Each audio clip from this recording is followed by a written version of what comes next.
Buenas noches, bienvenidos a Fe desde Cero, bienvenidos a Facebook. En unos momentitos comenzamos.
Buenas noches, sean bienvenidos a Fe desde Cero.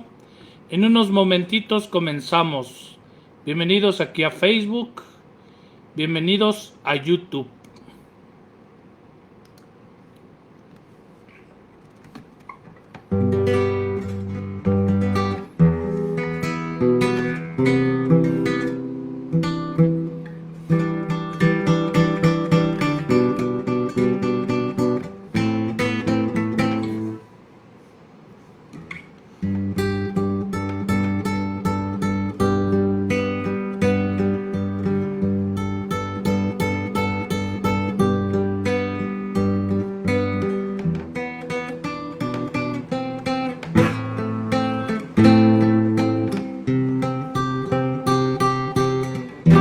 Bueno, pues ya son las 8 de la noche.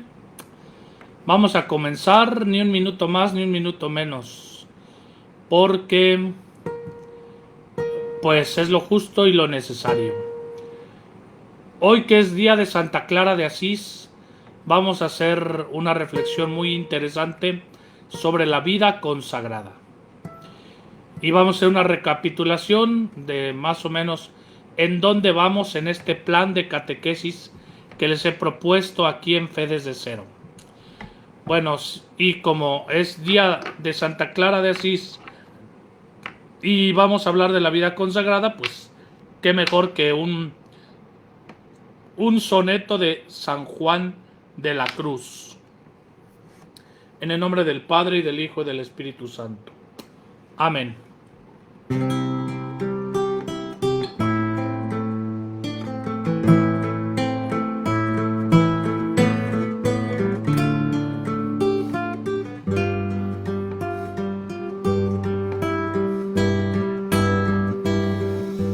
¿Dónde te escondiste, amado? Y me dejaste con gemido, como el ciervo huiste, habiéndome herido, salí tras ti, clamando, y eras sido.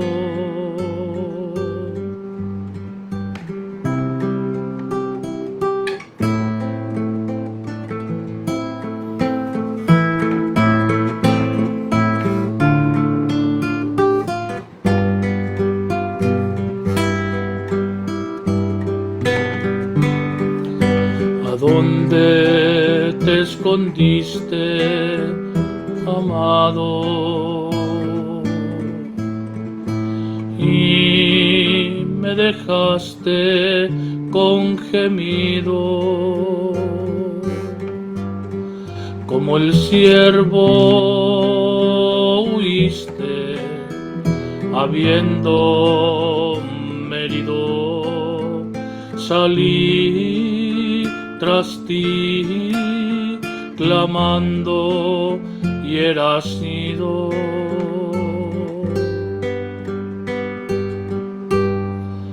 ¿A dónde te escondiste, amado?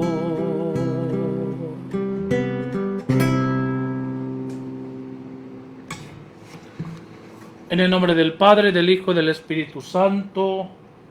Amén. Bueno, queridos hermanos, estamos en un programa más de Fe desde Cero. Primero hago una recopilación de lo que hemos venido haciendo, que es pues el ir desarrollando una catequesis más o menos orgánica, donde el hilo conductor es la historia de la salvación. Se llama Fe desde Cero porque nace de una preocupación de su servidor de descubrir que muchos católicos en muchas cosas del conocimiento y vivencia de su fe católica pues están en ceros, literal en ceros. Y pues no es en un sentido despectivo este título, ni líbreme Dios, ¿verdad? Líbreme Dios. Sino que bueno, si la necesidad es esa, que estamos en ceros, pues como una actitud pastoral hacia ustedes, pues vamos a comenzar desde cero. Y por eso un buen hilo conductor es la historia de la salvación, porque pues precisamente así comienza la Sagrada Escritura, ¿no? En el principio había tohu y bohu, nada y vacío. Partimos de cero, ¿verdad? Comenzamos desde el designio providente de Dios, la creación, cuando crea el ser humano también, su amistad, el pecado, y cómo Dios crea una historia de salvación para rescatar al ser humano. Va haciendo una economía, una dosificación del plan de salvación hasta llegar a la plenitud de los tiempos en Jesucristo nuestro Señor. Y por eso pues hemos abordado pues todos los temas en torno a la creación, un poco de antropología teológica, cuando vimos la creación del ser humano, cuando vimos la caída del pecado original, y luego también pues vimos ya cómo aparecen las primeras figuras bíblicas: Caín, Abel, Noé, Abraham, Isaac, y hasta ahí nos quedamos realmente, ¿verdad? Nos hemos quedado en Isaac. Todavía no llegamos a Jacob, todavía no llegamos a pues a estas 12 patriarcas que bajan a Egipto, los 12 hijos de Jacob, y después la salida de Egipto. Todavía no llegamos a nada de eso. O sea que Dios mediante nos teca un titipuchal de catequesis, ¿verdad? Porque recuerden que pues también en medio de esa historia de la salvación he hecho muchas pausas, pues porque a veces es necesario hablar de otros temas que están aconteciendo en la semana que toca dar la catequesis, ¿no? Pues que es día de un santo muy importante, o los tiempos litúrgicos, Adviento, Cuaresma, Pascua, las solemnidades litúrgicas, por ejemplo, en torno a al Corpus Christi, pues desarrollamos 12 catequesis sobre la Eucaristía, como ustedes bien pudieron conocer y seguir, ¿no? Y demás. Por lo tanto, antes de retomar esa historia de la salvación, pues quería mostrarles cómo es el panorama para que no se me pierdan. Seguimos un hilo conductor. Y bueno, les había dicho hace 8 días que hoy iba a invitar a una persona, a un buen amigo mío que es doctor, si no me equivoco, en virología. Hizo su doctorado en Alemania sobre virus y pues nos iba a hablar de las vacunas, que nos ayudara a perder muchos miedos, que es muy comprensible, sobre todo pues viendo toda esta situación. Si alguien ha perdido un ser querido, si alguien se ha contagiado, le ha pasado muy mal, es muy comprensible y es muy, pues sí, muy comprensible que haya ciertos miedos, susceptibilidades. Lo que es inadmisible es basarse pues en datos que no son fidedignos o que son rumores o cosas de esas. Entonces, ya saben que yo quiero ser muy responsable de lo que yo siempre les digo aquí. No me atrevo a hablarles sin fundamento. Me puedo equivocar, evidentemente, pero mi intención es siempre fundamentarles lo que les voy transmitiendo y demás. Y pues lamentablemente, como es ya un gran especialista aquí en México, pues todo el mundo lo está llamando, las universidades, las empresas, y no pudo venir mi amigo, Jorge, ¿cómo se llama? El apellido Chapa, ¿verdad? Jorge Chapa. Sin embargo, pues ya me dijo a ver si un día en otra ocasión, y de todos modos me va a compartir un material que no lo tengo ahí olvidado ese tema. Y también porque algunos hasta tienen escrúpulos porque si no son éticas, que si utilizan pues células embrionarias, etcétera. Ya hay un escrito de la Congregación de la Doctrina de la Fe al respecto para que los católicos sepan cómo actuar, y ese también lo vamos a analizar en su momento, pero como es un tema muy importante y muy delicado, pues hoy no lo vamos a abordar. Quiero tener la mayor fundamentación que pueda y ya veremos cuándo, ¿verdad? Dios mediante. Ya ven que todo llega, todo se cumple también. Gracias a Dios. Bueno, pues hoy es día de Santa Clara de Asís. Y habiendo celebrado hace ratito la misa, hoy celebré 2 misas, a tempranito al cuarto para las 8 allá en la prepa UDEM Obispado, de donde yo soy capellán, y después aquí en la parroquia donde vivo del Sagrado Corazón de Jesús. Y viendo que es día de Santa Clara de Asís, me dije, oye Osvaldo, ¿y por qué no le hablas a los hermanos de la vida consagrada? ¿Qué significa la vida consagrada en la iglesia? Y es una chulada, es una maravilla la vida consagrada. Entonces, bueno, pues, ¿y esto con qué? Pues con ocasión de Santa Clara de Asís. Y quisiera leerles brevemente su biografía, ¿verdad? Una brevísima biografía tomada de Vatican News, que yo les recomiendo que se metan a esa página. Vatican News, news en inglés, N-E-W-S, ¿verdad? News, Vatican News, porque pues ahí están ahí se sigue el pulso del Papa y se siguen muchas noticias muy interesantes. Y bueno, les voy a leer un poquito y le voy a ir comentando y demás. Bueno, Santa Clara de Asís, pues evidentemente es de ese pueblo, del mismo pueblo que San Francisco, Asís. Era una mujer guapísima, guapísima. Yo creo que era la más guapa del pueblo en aquel entonces.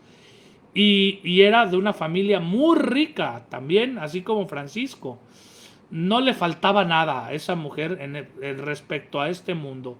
Sin embargo, no era feliz y quedó fascinada, cautivada por aquel jovencillo, ¿verdad? De Asís y todo lo que Dios estaba haciendo con él, ¿no? Vamos a ver un poquillo, les voy leyendo, ¿no? Santa Clara, pobre por elección, siguiendo los papas de Francisco. Domingo de Ramos, 1211. El silencio en la noche de la campiña en Asís se rompe con los pasos de Clara. Sabe que está a punto de contradecir a su amada y rica familia. Pero Dios ha puesto en ella el deseo de la verdadera libertad. Quiere ser pobre. Hay un salmo bellísimo, queridos hermanos, que dice así: yo soy pobre, pero el Señor cuida de mí. Imagínate esa libertad. No preocuparte qué comeré, qué beberé, con qué me vestiré.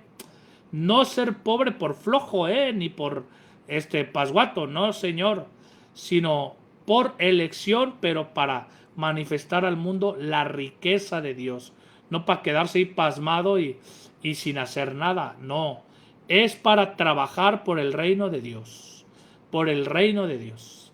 Entonces, quieres ser pobre y esa es una libertad tremenda. Hay un poema de la India que dice: están rotas mis ataduras, pagadas mis deudas, mis puertas de par en par, me voy a todas partes. Ellos acurrucados en su rincón, habla de la gente que tiene sus preocupaciones por el dinero, etc. Siguen tejiendo el pálido lienzo de sus horas, o vuelven a sentarse en el polvo a contar sus monedas. Me llaman y me dicen para que no siga. Me llaman, vente aquí con nosotros, ¿no?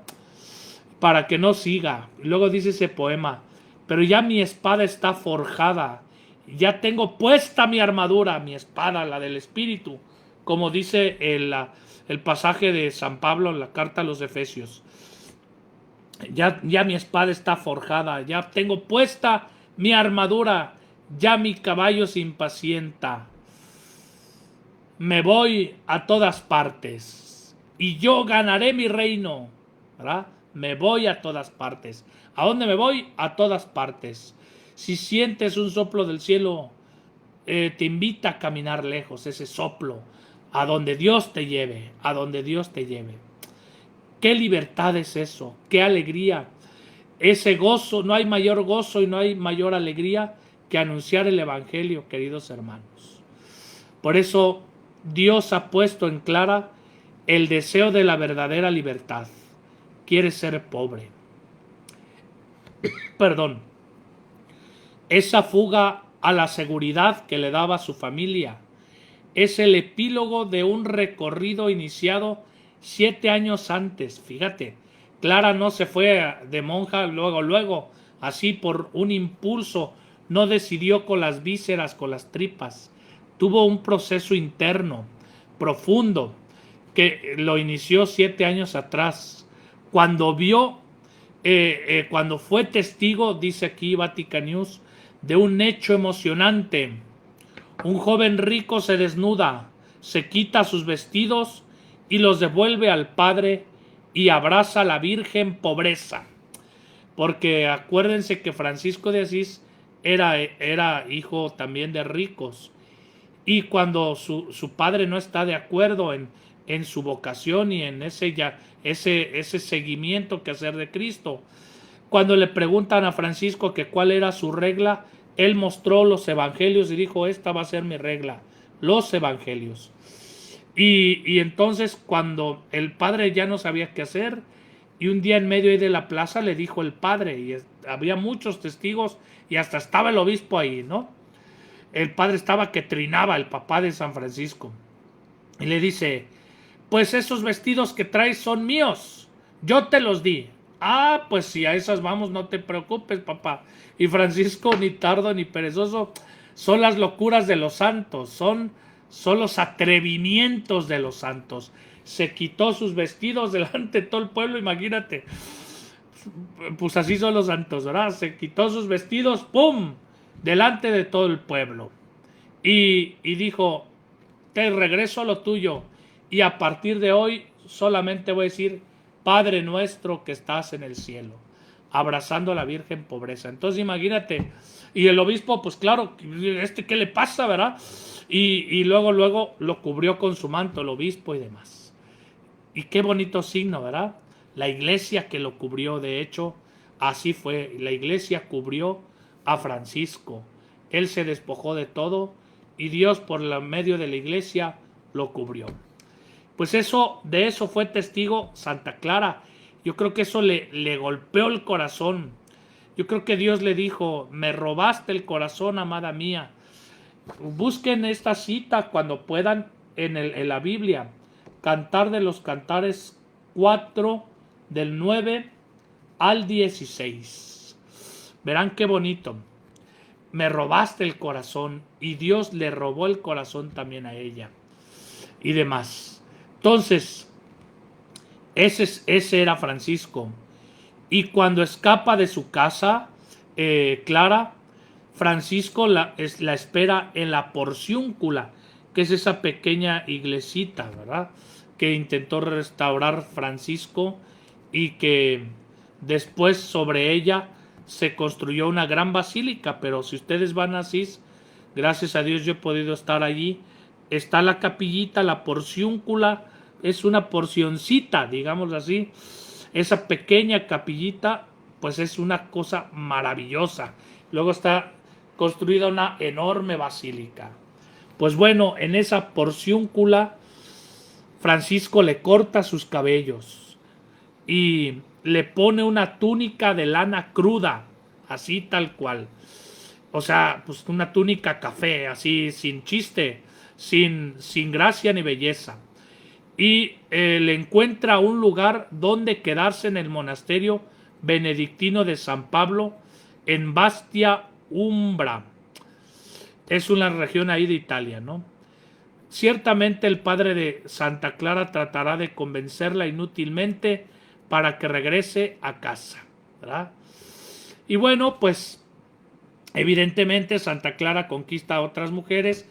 Fíjate qué grande, cómo hace las cosas Dios. Conquista a otras mujeres. ¿Y sabes a quién fue también a unas que conquistó? Tremendo, ¿eh?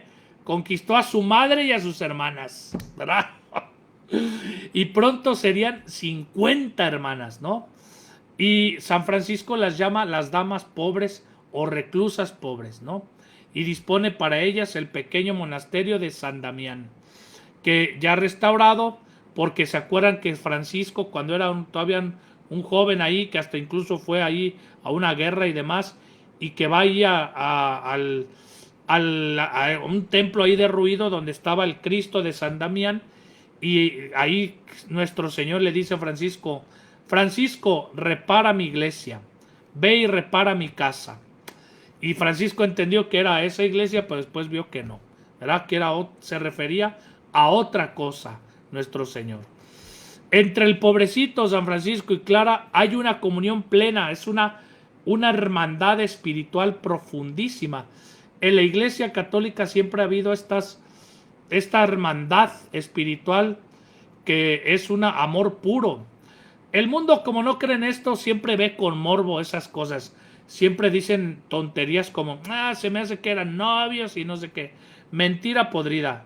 Como el mundo solamente conoce la carne, las bajas pasiones de las personas, pues en el fondo no conoce que hay un amor que es más sublime, más elevado, que supera todo límite. Es el amor de Dios. Y ellos dos tenían una gran amistad espiritual, gran amistad, una gran hermandad espiritual, como San Benito y Santa Escolástica, por ejemplo, ¿verdad? Bueno, entre el pobrecito y Clara hay una comunión plena. Ella se define su planta de semillero, ¿no? De San Francisco. Y acompaña en misión a los frailes por el mundo. ¿Cómo los acompaña? Con la oración continua junto con las hermanas. Muchos desprecian el ser pro orantibus, ¿no? El ser orante. Muchos lo desprecian. Piensan que eso no tiene chiste. Y no se dan cuenta que es el apostolado más importante. Lo dice Santa Teresa del Niño Jesús: en el corazón de mi madre la iglesia, yo seré el amor. Yo seré el amor. Y bueno, muchas cosas hace Santa Clara después. Es la primera mujer en escribir una regla que se la aprueba el Papa Inocencio IV en 1253. Fue una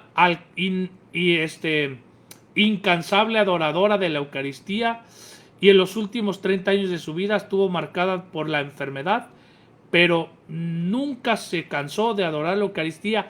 Tan es así que provocó la huida de los sarracenos de ahí de Asís con la píxide de la Eucaristía, ¿verdad? Es donde se pone ahí la hostia consagrada, ¿verdad? A nuestro Señor Jesucristo. Mostrándoles eso, pues consiguió hacer huir a los invasores de ahí de Asís, ¿no? Y cuando muere, fíjate, cuando murió, pues tuvo un funeral multitudinario como nunca antes se había visto ahí por ese pueblo, ¿no? Poco antes de morir, una noche de Navidad, absorta en sus oraciones, amado con amada, amada en el amado transformada, dice San Juan de la Cruz, ¿no? Pues contemplan las paredes de su celda los ritos que celebraban los frailes en la porciúncula, porque ella estaba en su convento y los frailes en la porciúncula. Y entonces, por eso el Papa Pío XII la proclama patrona de la televisión, porque pues vio a distancia, sin estar en el lugar, lo que hacían los frailes, ¿no? Y bueno, muere el 11 de agosto de 1253, por eso hoy celebramos su memoria, y sus últimas palabras fueron: Señor, tú que me has creado, bendito seas, ¿no? Les digo que hubo una gran muchedumbre, nunca antes vista, y solo 2 años después fue canonizada por Alejandro IV. Fíjense, qué chulada, ¿verdad? La vida de los santos, fíjense, yo les comparto algo que yo hacía de niño. Cuando yo era niño, que ya llovió un poco, ¿verdad? Pues yo leía unas revistitas, yo no sé si alguno de ustedes que me están viendo las leyó, las llegó a conocer, que se llama Vida del Alma, se llaman así, Vida del Alma, que son vida de santos, en revistitas, no como cómics, ¿verdad? Pero a mí me encantaba leer esas revistitas cuando yo era niño, las empecé a leer yo creo que desde los 7 años. Y de hecho, cuando me fui al seminario, yo ya ni me acordaba de eso. Dice mi mamá que cuando me fui al seminario, pues, y revisó mi colchón, pues abajo del colchón estaban un titipuchal de revistas de esas, que me encantaban a mí, ¿verdad? Me encantaban. Y y bueno, pues, les comento esto porque a mí siempre me ha impactado pues la vida de los santos, ¿verdad? La vida de los santos, y que es muy bueno saberlas, es muy bueno leerlas, y es muy bueno sobre todo conocer las obras maravillosas que Dios va haciendo en cada uno de sus fieles, ¿no? En los que se dejan. Miren, ¿saben cómo podemos ser santos? Si te dejas, punto, ¿verdad? Si dejas que Dios actúe en ti, si eres dócil a su voluntad. Por eso dice San Ignacio de Loyola, yo que soy puro estorbo a la gracia de Dios.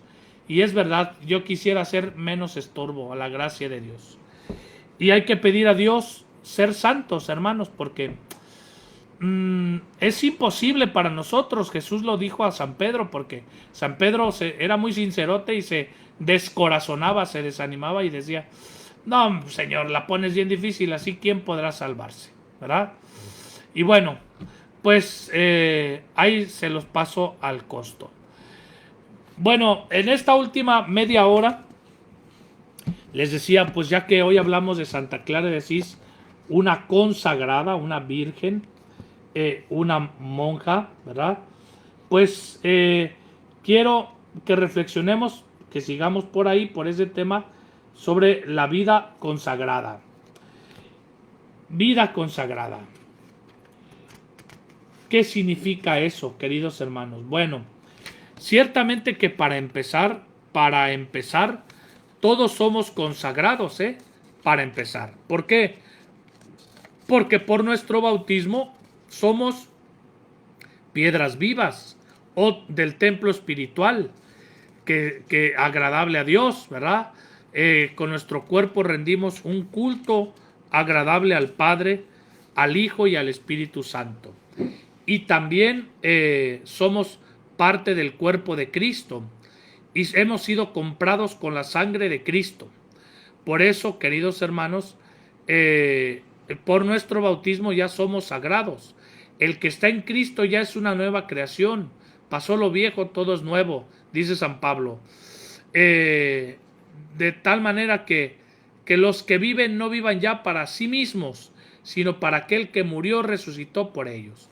Por eso, por ejemplo, en el matrimonio es sacramento no por la bendición del Padrecito en la misa, Muchos vienen aquí al Sagrado Corazón, ya saben que aquí hay un titipuchal de bodas, y creen que el sacramento lo constituye la bendición del Padre. Si es que se llegan a preguntar qué es el sacramento, porque muchos ya ni siquiera se plantean eso, simplemente dicen: yo quiero mi boda bonita en un templo bonito, con un vestido fashion y una wedding planner, una organizadora de bodas que desquicie al padre Osvaldo en la misa, ¿verdad? Para que le diga qué tiene que hacer en la misa. Pues no, ¿verdad?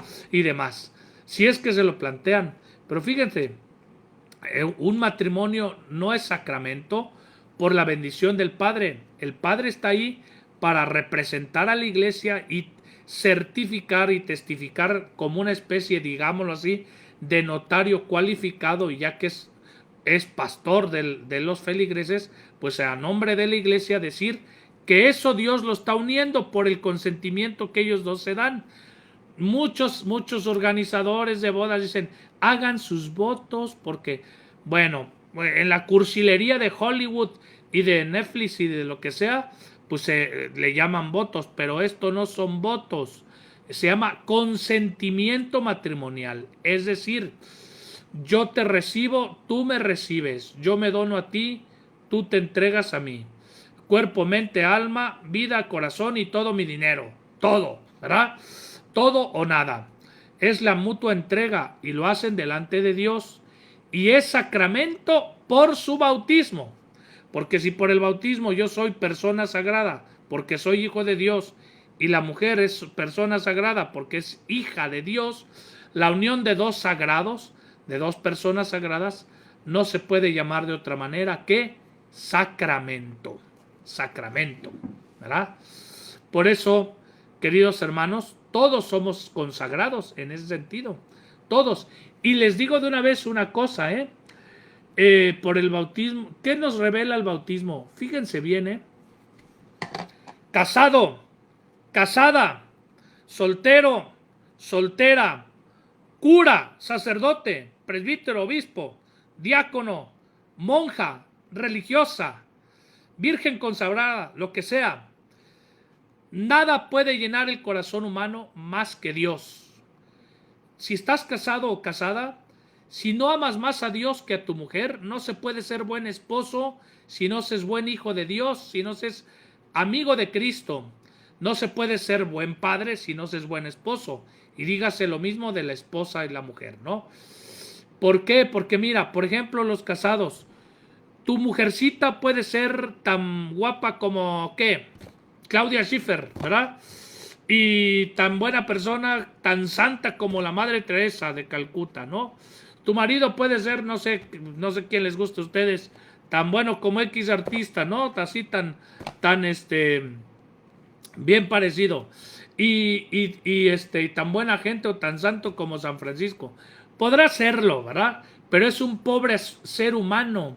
El corazón humano no tiene saciedad, o como decimos vulgarmente, no tiene llenadera, porque el otro no puede saciar mi sed infinito, mi sed de amor. Por eso hay tantas frustraciones en los matrimonios, porque se cobran unas facturas altísimas. Quiere que el otro sea Dios. Solo en Dios descansa mi alma, dice un salmo, solo en Dios. Si estás lleno de Dios, pues muchas insatisfacciones se erradicarán del corazón. Ya no andarás pidiendo babas ni limosnas. Ya los defectos de tu marido ya no te matarán. Podrás perdonarlo y ayudarlo sin juzgarlo. Claro, los maridos que me estén viendo, pues no se pasen, ¿verdad? No abusen. Pero también el marido igual, pues, ¿cuándo se le va a quitar lo intensa a tu mujer? Pues nunca, ¿verdad? ¿Quién puede saciar tu corazón plenamente? Solo Dios. Y con ese amor de Dios, tú la puedes amar ya en la libertad, en total entrega y generosidad. Si no está el amor de Dios, pues eso hay que suplirlo de otra manera, y erróneamente queremos que la mujer, que el esposo, que el cónyuge, pues lo supla, ¿verdad? Igual un sacerdote, a mí no me llena que los fieles me aplaudan o me reconozcan. A mí sí, también me llena celebrar la Eucaristía, pero no me llena el hecho de ejercer un ministerio como si fuera un funcionario, porque yo puedo celebrar 5 misas y estar perfectamente muerto y vacío. Fíjate qué paradoja, qué paradoja. Puedo tocar al Señor, pero quizás no estar con el Señor. ¿Por qué? Porque aquí no se llena uno por los fanses ni por los aplausos por ser cura o qué sé yo. Lo que le llena el corazón a un sacerdote es tener a Dios en su corazón. Tener y que sea su amor máximo, ¿verdad? Y amar a los fieles con el amor de Cristo, mirarlos con la mirada de Cristo, etcétera. Y una religiosa, una consagrada, un consagrado, igual. Tener a Dios como su amor supremo es la fuente de su alegría, la fuente de su gozo. Porque hay monjas que se han metido de monjas o religiosas por huir de la realidad, por huir de su casa, huir de pobres o por despecho, ¿verdad? Y luego son monjas amargadas que ni ellas se aguantan. Y también por ahí hay curas así, ¿verdad? Pues que como no rezan, no tal, pues se la pasan pues maltratando a las ovejas y ellos bien amargados, con cara de fuchi. Y por eso también hay matrimonios por ahí así, ¿verdad? Que se andan peleando mucho. Fíjate bien, me atrevo a decirlo, porque lo veo en el tribunal eclesiástico donde también doy mi servicio como sacerdote.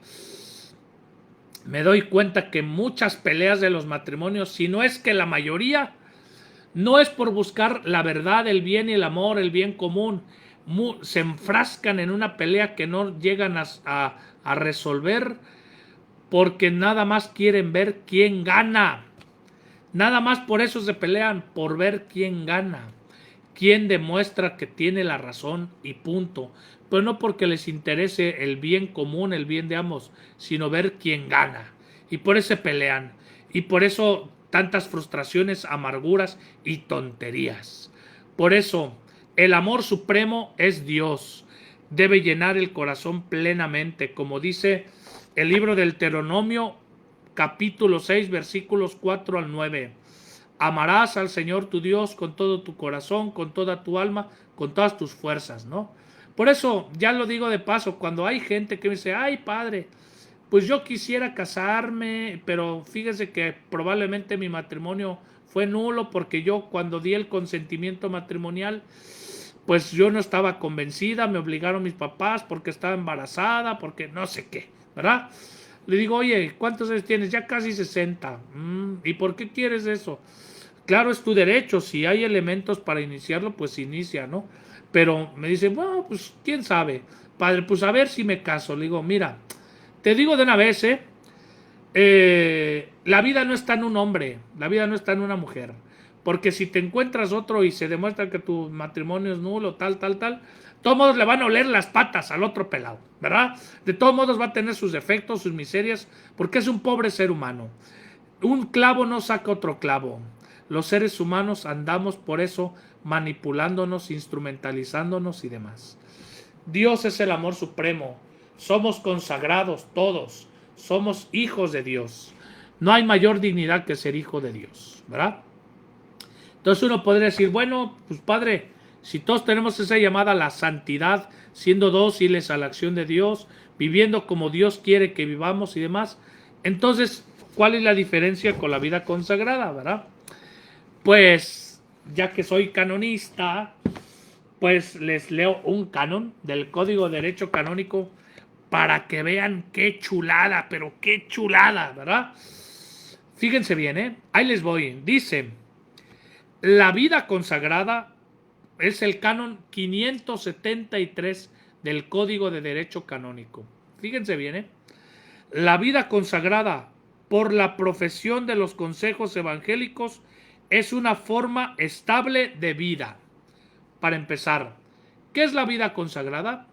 Tú agarras los consejos evangélicos que son pobreza, castidad y obediencia. Sigues a Cristo pobre, casto y humilde. Pobre, casto y humilde, porque Cristo efectivamente fue pobre, casto y humilde. Pobre no en la miseria, pobre no en el sentido farolón, no, sino que se despojó de todo para enriquecernos, darnos de su divinidad, y por eso no puso su corazón en nada de este mundo, nada más puso su corazón en el Padre y en salvarnos a nosotros, porque era la voluntad de su Padre, ¿verdad? Pobreza, castidad, porque Cristo, la castidad no es nada más ausencia de relaciones sexuales, porque por ejemplo el matrimonio podría faltar a la castidad si no tiene relaciones sexuales. ¿Y eso cómo, padre? ¿Porque se va con otra el marido? No, porque la falta a la castidad es egoísmo supino, es instrumentalizar la sexualidad para mis pasiones egoístas. Y pasiones egoístas es buscar un placer egoísta, pero también es buscar un interés egoísta. Por eso, un matrimonio, si se niega a tener relaciones o cosas de esas, pues están siendo muy egoístas y faltan, ¿verdad? Faltan. Pero la castidad es vivir en el amor la sexualidad creada por Dios, ¿no? Pero también en una especie, en una forma de vida, en una forma estable de vida, la castidad significa, sí, abstinencia, ¿verdad? Abstinencia de un aspecto de la sexualidad, que es la genitalidad. Es nada más un aspecto. Y a tener hijos biológicos. Pero la dimensión esponsal no se cancela. El religioso o la religiosa con la castidad sublima su dimensión esponsal porque ya lo vive desde la fecundidad espiritual y demás. Y voy a decir más cositas después. Pero bueno, de una vez, desde la fecundidad espiritual y porque se vuelve, fíjate bien, signo escatológico del reino, ¿verdad? ¿Qué significa eso? Escatológico viene del griego skatón, que significa cosas definitivas o últimas.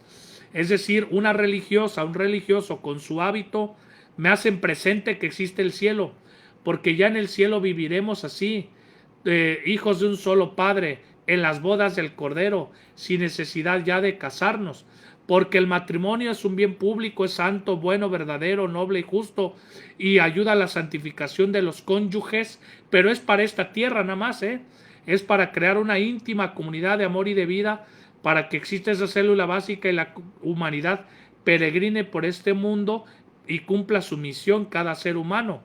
Y efectivamente para que no se acabe la raza, y se acabó. Pero el matrimonio es para esta vida, no es para siempre. Pero Dios nos ha creado en clave esponsal, y esa clave esponsal nunca se cancela, ni siquiera en el cielo, porque ahora estamos en las bodas del Cordero. Por eso la castidad de un religioso o una religiosa no es natural, ni antinatural, ni su pobreza, ni su obediencia. Es sobrenatural, no es antinatural, sino sobrenatural. Por eso es muy importante lo que van a hacer, lo que voy a seguir leyendo. Por eso pongan mucha atención. Les decía, siguen a Cristo pobre, casto y humilde, en una forma estable de vida, es decir, toda su vida se vuelve ya consagración. Por ejemplo, si tú estás en un grupo de la parroquia, pues tú vas un rato al grupo, pero no es tu forma estable de vida. Tu forma estable de vida es tu marido, tus hijos, tu esposa, tus hijos, tu trabajo, tal. Esa es tu forma estable de vida. En cambio, la vida de una consagrada, de un consagrado es respira, transpira consagración. Toda ella, todo él es consagrado. Ya toda su vida es consagración, que es muy distinto, ¿verdad? Y luego dice, siguiendo de cerca, más de cerca a Cristo, porque hay que decirlo, sí, oye, un matrimonio puede ser canonizado, claro está, ¿verdad? Y viviendo ahí su don conyugal, pues creando una íntima comunidad de amor y de vida, pues llegan a la santidad y se ayudan mutuamente ya cuando estén viejitos a llegar al cielo, que para eso también es el matrimonio. Pero hay que decirlo, pues, al fin y al cabo, pues, no pueden dedicarse totalmente a las cosas de Dios, porque hay que criar a los niños, hay que trabajar y demás, ¿no? Por eso las religiosas, los religiosos se dedican totalmente a Dios y en ese sentido siguen más de cerca a Cristo, ¿verdad? Más cerquita. Y fíjate bien, se dedican a Dios como su amor supremo, pero lo hacen presente totalmente, ¿verdad? porque el corazón de un casado pues está dividido no en el mal término. Pues claro, Dios te ha dado un matrimonio que, atención, no es que tú escojas casarte o tú escojas ser monja o tú escojas ser cura. No, señor, las tres son vocaciones. Pídele a Dios que te ponga donde Él quiera y que tú no seas estorbo, porque si no, pues vámonos todos de monjas o de monjes porque es lo más padre. No, porque eso ya es huir de la realidad, enajenarse. No, es una vocación. Estás donde Dios te ponga. Osvaldo Alejandro no es sacerdote porque no sé quién votó por mí, si esto no es democracia. Yo estoy aquí porque Dios me llamó.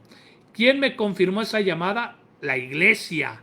Por eso toda vocación no se discierne en soledad, la discierne también la iglesia. Siempre hay tres en una vocación: el implicado, la iglesia y Dios. Incluso los matrimonios, ¿eh?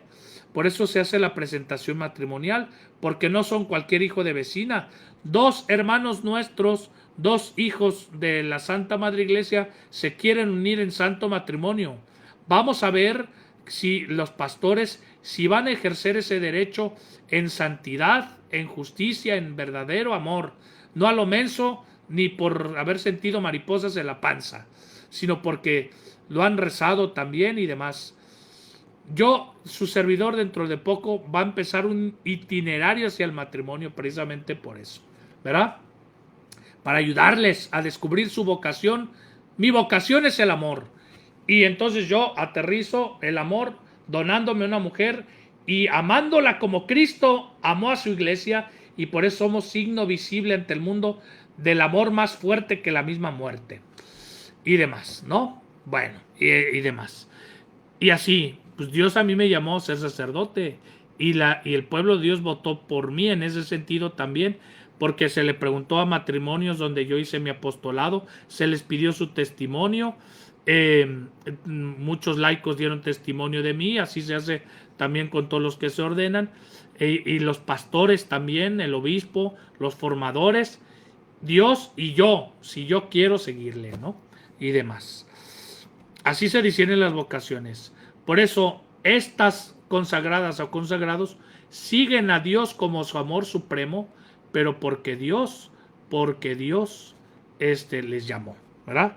No porque sean personas amargadas que no quieren saber nada de los hombres o de las mujeres, si son varones, y ya se van al convento, al monasterio.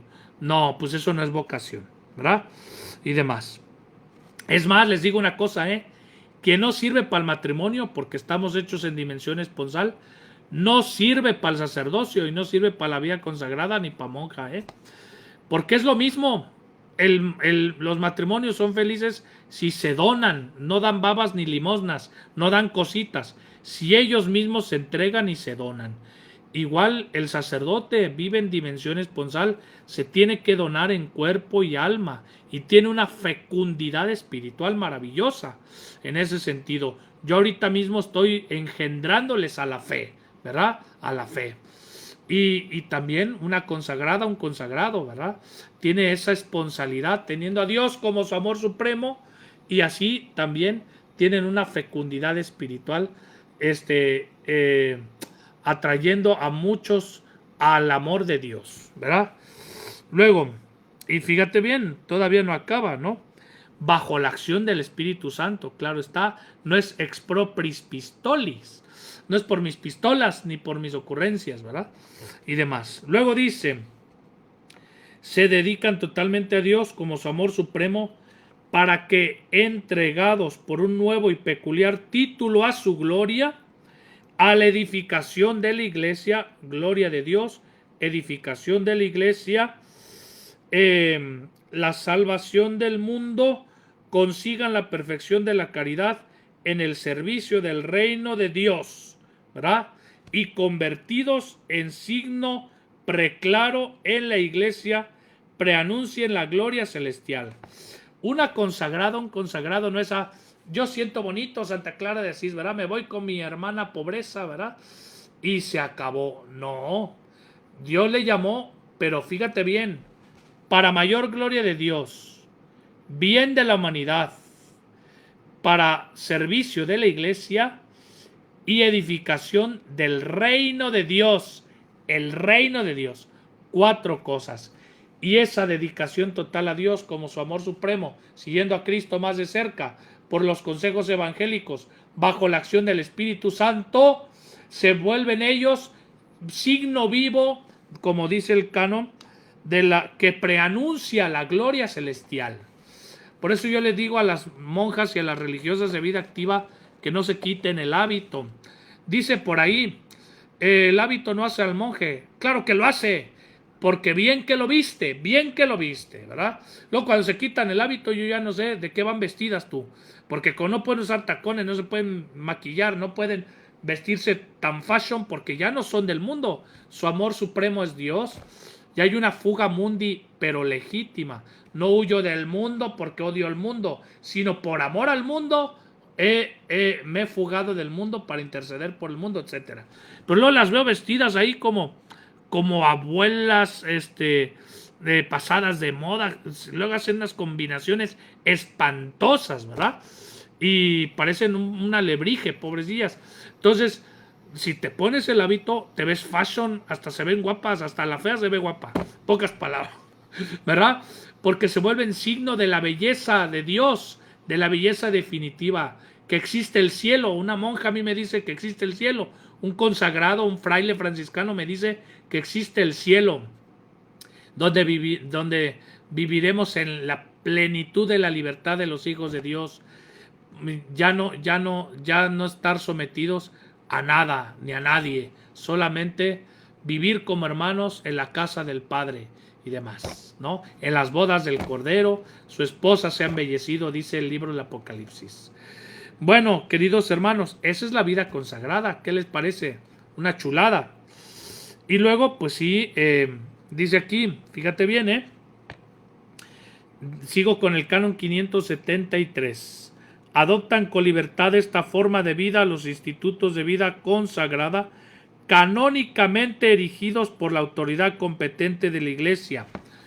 Y dirán, oye, ¿y por qué se tienen que erigir canónicamente por la autoridad de la Iglesia? ¿Cuál, por ejemplo, no? Por decir algo, ahí les voy, ¿no? Están unas señoras que, por el derecho que tienen los fieles de asociarse, que es un derecho natural, que siempre y cuando se asocien para el bien, así se ejercen bien los derechos, no asociarse para el mal.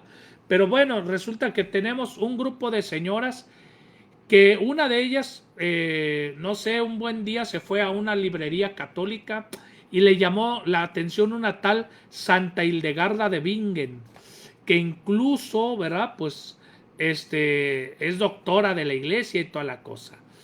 Me parece, espero no equivocarme, dispénseme, si no corrijo dentro de 8 días. Y resulta que, pues que le encantaron sus escritos y que les impactó que es una monja de la Edad Media y que sabía de botánica, de medicina, de música, y tenía unos escritos de grande altura espiritual, ¿verdad? Enorme altura espiritual. Entonces, pues Hildegarda de Bingen impacta a esta señora y a sus amiguis de la parroquia les dice a las señoras que van al Santísimo y rezan el rosario, oigan amiguis, las invito a mi casa en los jueves en la mañana a un desayuno y ahí le dicen a sus santos maridos que les den chance, leemos a Hildegarda, comentamos sus escritos y vamos aprendiendo de esa espiritualidad y rezamos ahí un poquillo el rosario, qué sé yo, ¿verdad? Ya se van reuniendo y el párroco pues no debe ponerse nervioso si se reúnen para esas cosas, ¿verdad? Qué bueno. Y si es buen párroco, hasta las señoras van a decir, como dijo el padre Osvaldo en su homilía 438, ¿verdad? Y demás, van a citar tus homilías y todo, o sea, tú no te pongas nervioso, señor cura y demás, ¿verdad? Tú nomás, ya un día diles, invítenme a desayunar, hombre, un cafecito con un pan así chopeadito y no sé qué. Ah, sí, cómo no, padre y demás. Pues bueno, y ahí se reúnen, va creciendo el grupo y demás, y de repente se unen las hijas, ¿verdad?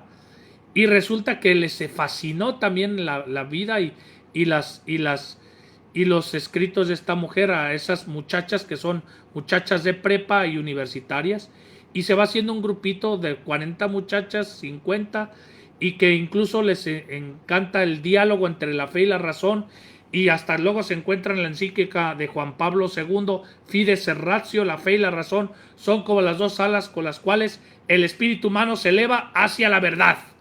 Y entonces les empiezan a hacer una inquietud de promover entre los fieles, ya no dejarse guiar por los WhatsApps así nefastos y no buscar las cosas sin fundamento, sino buscar las cosas científicas, verdaderas, filosóficas y de fe, que la fe no está peleada con la razón, ni con la ciencia, ni con la razón, ¿verdad? Ni nada. Entonces, pues hacen una asociación de fieles que se llama Asociación Privada de Fieles, Fe y Razón, o de Santa Hildegarda de Bingen, qué sé yo, ¿verdad? Y ya son 40 y un día pues las conoce el párroco bien y todo, entonces, oigan, pues no, ¿y ustedes qué? ¿Se van a casar o qué? Pues nos gustaría ser consagradas, padre. Ay, pues primero vamos a hacer una asociación, van con el obispo. Oigan, mire, aquí hay unas muchachas bien fashion que quieren dedicarse a promover el pensamiento científico verdadero y tal, siguiendo la espiritualidad de Hildegarda de Bingen. ¿Cómo ve? ¿Ah, cómo no? Claro que sí. Y el obispo, que es episcopus en griego, que es el que vigila, donde hay obispo hay iglesia, porque él es sucesor de los apóstoles y él le toca discernir lo que es católico, lo que viene del Espíritu Santo o no. Entonces le dice, oye, pues ya son 40, sí, pues vamos a hacerlas instituto de vida consagrada de derecho diocesano bajo mi tutela ahorita, ¿no? Y entonces déjame pedir permiso al Vaticano a ver si me dan chance de iniciarlo. Pide permiso el obispo y efectivamente se lo dan. Le dice, oye, pero ya no hay otras cosas iguales o parecidas. No, nunca habíamos visto eso en otro lado. Ah, pues sí, efectivamente. Y oye, ¿quién los fundó? No, pues realmente pues no hay una propiamente, pero hay una que las dirige y es de fiar, no tiene doble vida, no es así trastornada como tristemente ha pasado. No, no, no, está muy bien. Ok, y así comienza la cosa, ¿no? Y luego ya después pasan a derecho diocesano, digo derecho pontificio, y se van expandiendo y demás. Y la iglesia después le dice, oigan, hagan sus constituciones o su regla. ¿Y sabes por qué les pide a las monjas o a las religiosas o religiosos que hagan sus constituciones o su regla? Por algo muy sencillo. Esto viene del cielo, es un don del Espíritu Santo.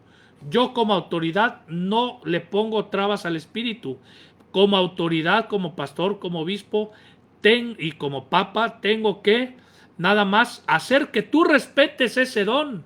Dios te lo confió a ti, a esas 40 muchachas, pero se los confió, no es de ustedes ese don, es un don del Espíritu confiado a ustedes para la iglesia, edificación del reino de Dios, mayor gloria de Dios y para la salvación del género humano, ¿verdad?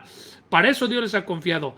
Y yo como autoridad les pido que hagan unas constituciones y demás para que cuando muera la fundadora, los sucesores no destruyan esta obra, lo respeten y lo respetemos todos porque es un don que viene de lo alto. La iglesia como una madre lo respeta y lo custodia y le exige a sus miembros de ese instituto pues que sean fieles a su carisma, ¿verdad? Fieles a su carisma. Y así van creciendo y demás.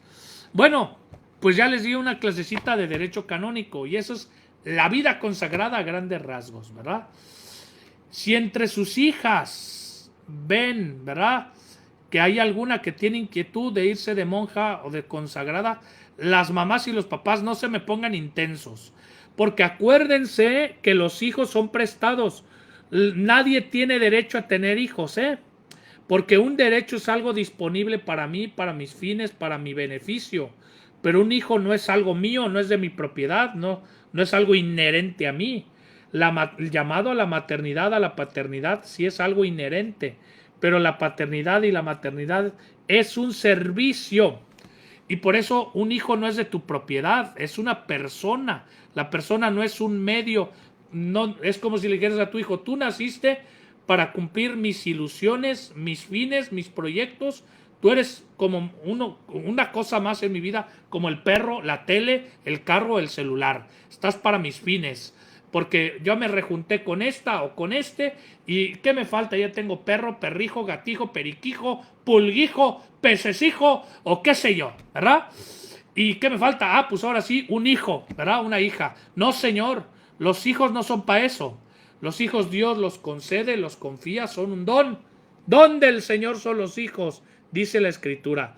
Y la maternidad, la paternidad es un servicio para que ese ser humano que tiene su propio proyecto diseñado, no impuesto, pero propuesto por Dios, de un diseño de arte inefable para cada ser humano, la maternidad y paternidad ejerce ese servicio para que ese niño, esa niña descubra su propio camino en la verdad, en el bien y en el amor.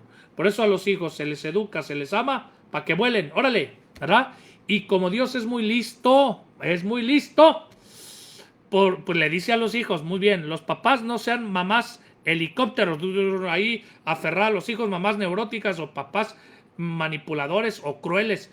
Ser papá cruel o arisco u osco también está mal, ¿eh? Tienen que ser como San José, prudentes, sabios, que ejerzan la autoridad en el sentido más genuino del término, que autoridad viene de augere, que significa alimentar al otro. Si lo alimentas, lo haces crecer. Que tú seas como San José, que haces crecer a tu hija, a tu hijo en la verdad, en el bien, en el amor, ¿verdad? Y también dile a tu hija que qué bonita está, que qué bonita le salió a tu mamá, a su mamá y a ti, y dile qué bonitos ojos tienes, hija, debajo de esas orejas, y no sé qué, para que no venga otro chilapastroso, lagañoso, que le diga lo que su papá no le dijo, y se derrita la pobre muchachilla, ¿verdad? Es un gran servicio la maternidad y la paternidad, pero los hijos no son propiedad de nadie. Ellos tienen que descubrir su propio camino. Por eso es inadmisible que los papás se vuelvan obstáculo para la vocación de los hijos. Y digo vocación cualquiera, ser matrimonio, casado, matrimonio, sacerdocio o vida consagrada. No, señor. Nada más le tienen que dar valores, amor, educación, no nomás buenos modales, transmitirle la fe, crear una iglesia doméstica y para que el hijo vaya volando. Por eso es bien importante papá y mamá juntos. Mamá es la matriz, la misericordia, la dulzura, sí, todo eso, ¿verdad? Papá corta el cordón umbilical, es el despasguatizante, ¿verdad? Y para que el muchacho y la muchacha asuma riesgos, tome decisiones, pero bien fundamentadas, no viscerales, cosas de esas, ¿no? Por eso, queridos hermanos, es una maravilla. Y les digo todo esto porque si Dios, ustedes le tienen que decir a Dios, ojalá, Señor, nos diera 5 hijos, y dígase de paso, diga, ay Padre, ¿por qué tantos? Mira, la iglesia habla de la apertura a la vida. El otro día, ya otro momento hablaré de eso, pero está comprobado. Métanse a un canal de YouTube que se llama Visual Politic. Ahí tienen un estudio sobre el déficit de hijos en China. Aunque sean 1.200 millones de chinos, ya están en déficit por tanto aborto que hubo y por tanto control natal.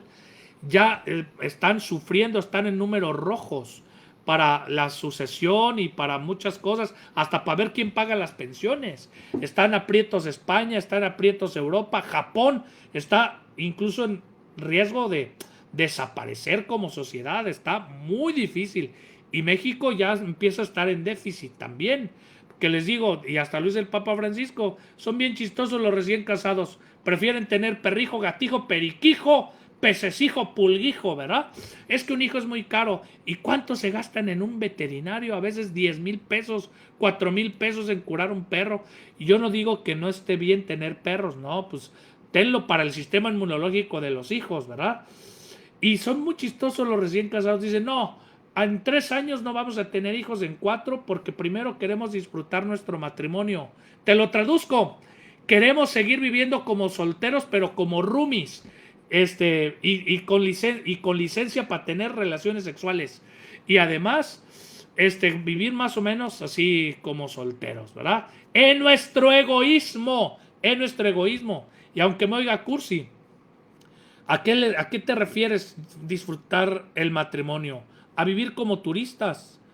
Pues que no sé, disfrutar el matrimonio, que no se despiertan ya juntos, no disfrutas ver a los ojos a tu mujer todas las mañanas, desayunar juntos, compartir ya la vida.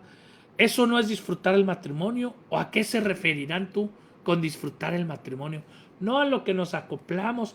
Y fíjate, nunca se acoplan porque siguen en su egoísmo y a los pocos tiempos se van divorciando, ¿eh? Se van separando. Y no falla, ¿eh? No falla. Y bueno, eso es otro tema, pero a lo que voy, ¿no? Por eso dicen los estudios, y no lo digo yo, y tampoco la iglesia te va a imponer una cuota de cuántos hijos tener, no. Pero dicen los estudios que mínimo debería haber 3 por matrimonio. Los de sustitución de los papás y el de avanzada, para que no se acabe la raza y siga adelante un país. De hecho, fíjense bien, y no falla, nunca falla. ¿Por qué le tiene miedo el mundo a China? ¿Sabes por qué? Sí, ahorita está muy cerca de volverse la principal economía del mundo y no sé qué. Pero ¿sabes por qué le tiene miedo el mundo a China? Muy fácil, porque tiene millones de chinos. Punto. Y a India igual y demás. El mayor patrimonio de una nación es su gente. Siempre va a ser así. Siempre. ¿Verdad? Son las personas, no las cosas, no el bienestar económico. ¿Verdad? Y demás. Que también hay que vivir con dignidad y demás. Bueno, todo esto lo dije por lo de los hijos. Que si la mamá ve que su papá ve que su hija quiere ser monjita, déjala en paz. Nomás dile, no me decidas por despecho ni despasguatizante, ni en el pasguatismo. Despasguatícese, váyase a misa, vaya al centro vocacional de la diócesis, lleve un acompañamiento y tómeselo en serio, ¿verdad? Y si empieza a querer ser noviecilla y tal, y tiene 15 años, no, mija, ahorita no es momento de clavarse en un pelao. Ahorita es momento de aprender muchas cosas, de echar brincos ahí en un parque, en el Chipinque, ¿verdad? Ahorita es momento de tener amistades buenas, poner cimientos en tu vida, irte de intercambio un semestre a otra prepa de otro país y demás, para que puedas bailar con quien quieras, no estar esclavizada de nada, no estar clavada en nada. Ya poco a poco ir cultivando las buenas amistades y demás. Ya hay un tiempo para todo, ¿no? Que tu hijo se siente llamado a ser sacerdote, pues muy bien, ¿verdad? Muy bien. Oye, y si es mi único hijo varón y el mayor como su servidor, pues yo sé que todavía por el machismo que hay en México, pues eso cuesta mucho, ¿verdad? Porque por desgracia se considera más valiosos a los varones que a las mujeres y eso es mentira podrida, eso es inadmisible, ¿verdad? Y bueno, pero también pues hay esquemas que es difícil romper, ¿no? Y me acuerdo mi pobre padre, a quien mando un saludo, ¿verdad? Le costó, nunca me puso zancadilla, lo cual le agradeceré infinitamente. Nunca me obstaculizó nada, pero sufrió mucho, ¿verdad? Cuando me fui al seminario. Le decía él a mi mamá, es que yo quiero ver regada mi sangre. Y le dijo a mi mamá, pues no te apures, ahorita te la riego, no te preocupes, ¿verdad? Y demás. Y bueno, la Virgen Santísima de Guadalupe, nuestra dulce, tierna madre de los mexicanos, sanó el corazón de mi papá cuando me dieron la ordenación diaconal. Ahí en la Basílica de Guadalupe, en la insignia y nacional Basílica de Guadalupe, en la Ciudad de México. Y ahí mi papá, la Virgen le tocó el corazón y se sanó. Y ahí aceptó mi vocación. Y ahora hasta llevan un prevocacional mis padres, ¿verdad?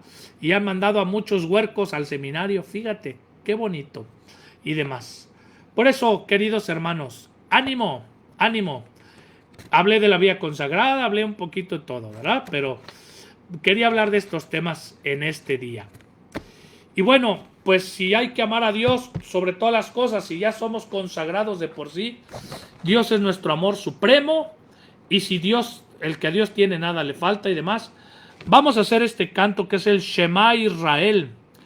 Amarás al Señor tu Dios con todo tu corazón, con toda tu alma, con toda tu mente, con todas tus fuerzas. Shema significa escucha, es el primer mandamiento. Escuchar es abrirte a lo que Dios te diga, y si te abres es porque le tienes confianza. Si le tienes confianza es porque porque has experimentado que te ama, que sana tus heridas, que no te va a fastidiar la vida. Y desde ese voto de confianza le obedeces, sigue sus huellas, sus mandamientos. Y eso es la auténtica fe, la obediencia de la fe.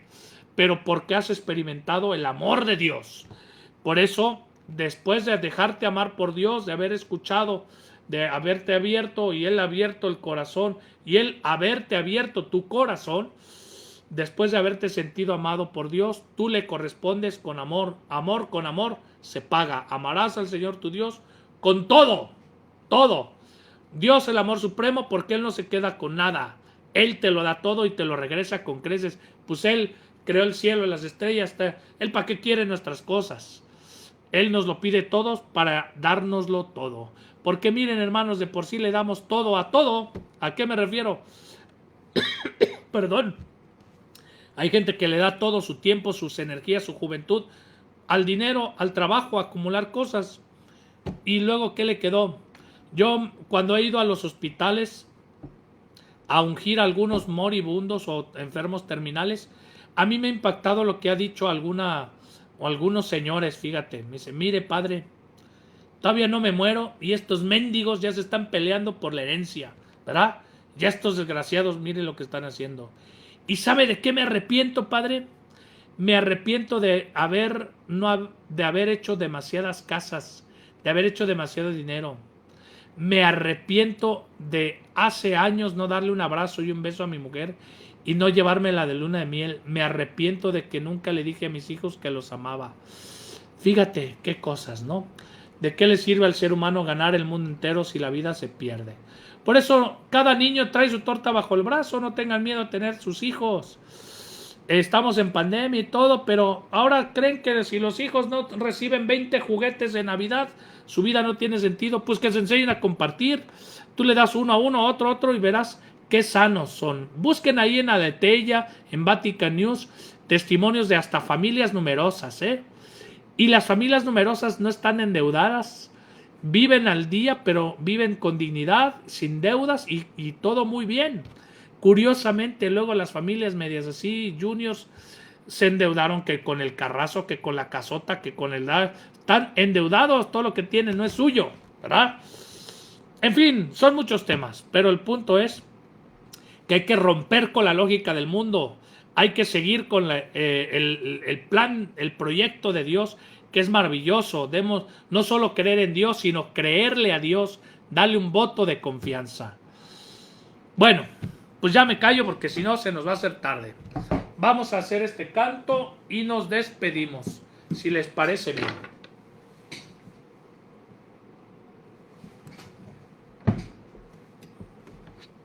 En nombre del Padre, del Hijo y del Espíritu Santo.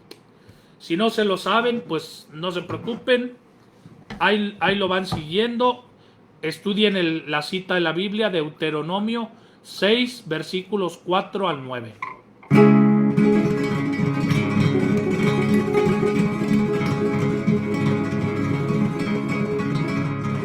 Shema Israel,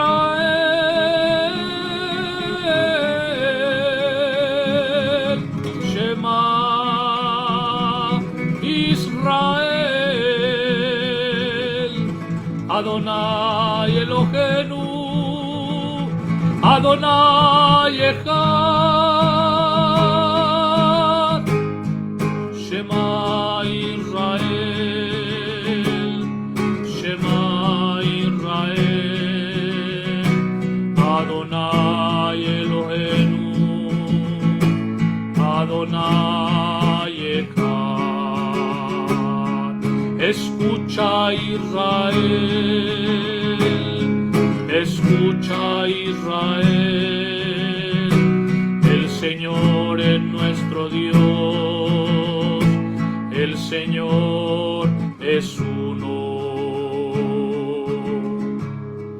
Amarás al Señor tu Dios con todo tu corazón,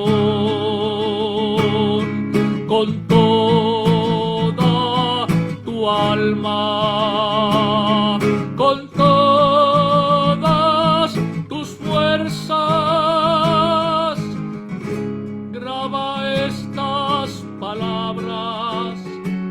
como señal en las palmas de tus manos,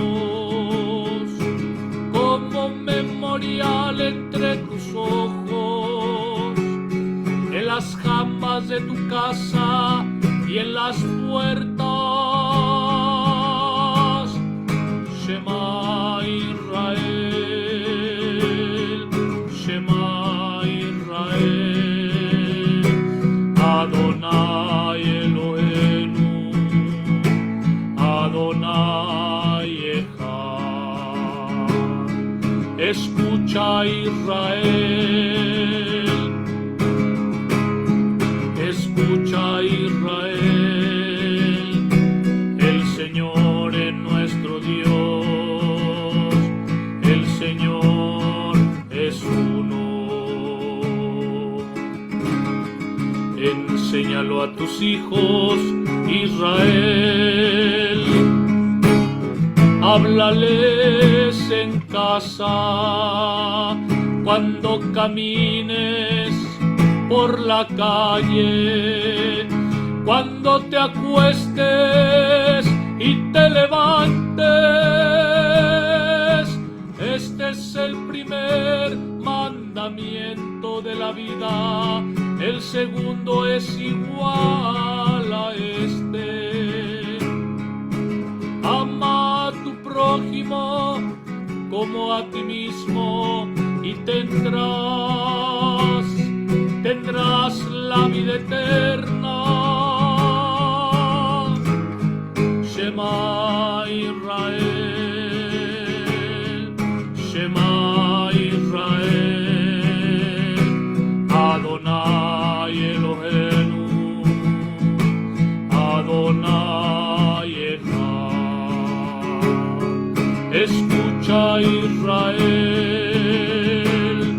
escucha Israel, el Señor es nuestro Dios, el Señor es uno.